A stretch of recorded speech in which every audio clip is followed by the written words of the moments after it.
I think one thing I would love to see funded more is a lot of initiatives targeted around young people and youth in general, to keep youth safe and youth connected, but also youth learning like our history of who we are, and connecting with other young people. I think recreation, education is very key and very important, especially in these times. I would like to see money divested into a community center for youth because it gives our youth a place to go, somewhere to be safe, somewhere to connect with others in the community and find resources for themselves. Housing is something that I hear across the board.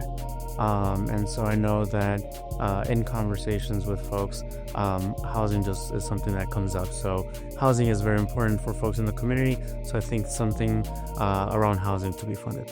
After 5 years of organizing, the African American Roundtable won participatory budgeting for the people of Milwaukee. PB is a democratic process that gives residents real decision-making power over public funds. Our win wasn't by luck or happenstance, but instead because of hard work. We partnered with the community to demand the future we wanted to see.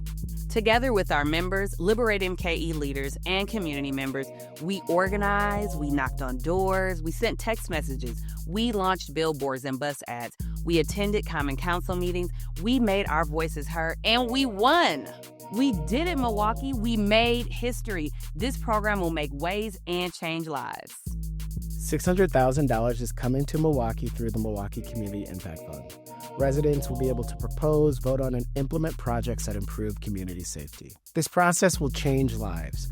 AART launched the participatory budgeting process in 2023 and gave away $40,000 of our own money. More than 10,000 people's lives were directly impacted by the program. Can you imagine what this citywide program will do? As we excitedly await the launch of this program, we encourage everyone to get involved. Ask yourselves, what project would make my neighborhood safer? Be prepared to propose that project. And then, of course, vote, vote, vote. Your voice matters.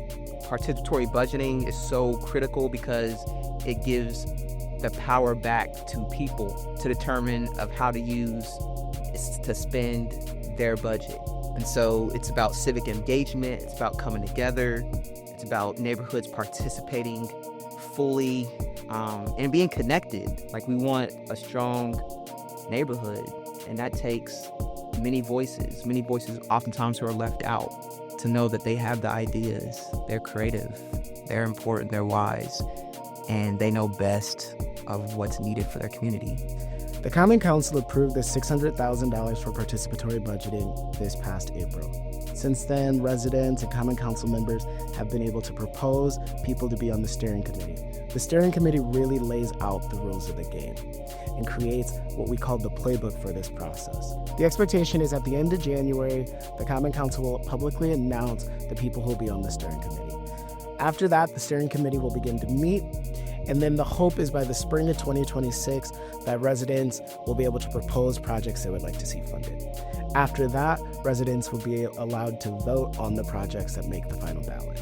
The hope is by the end of summer 2026, we know which projects won and will be funded. After residents and city officials see and experience the full benefits of PB, the Milwaukee Community Impact Fund will be an annual pot of money available for residents to have a say in how our city funds are spent for years to come. As we begin the implementation, let's keep the momentum and the process going, because participatory budgeting is the floor, not the ceiling. There's a lot of work left to do. Let's go.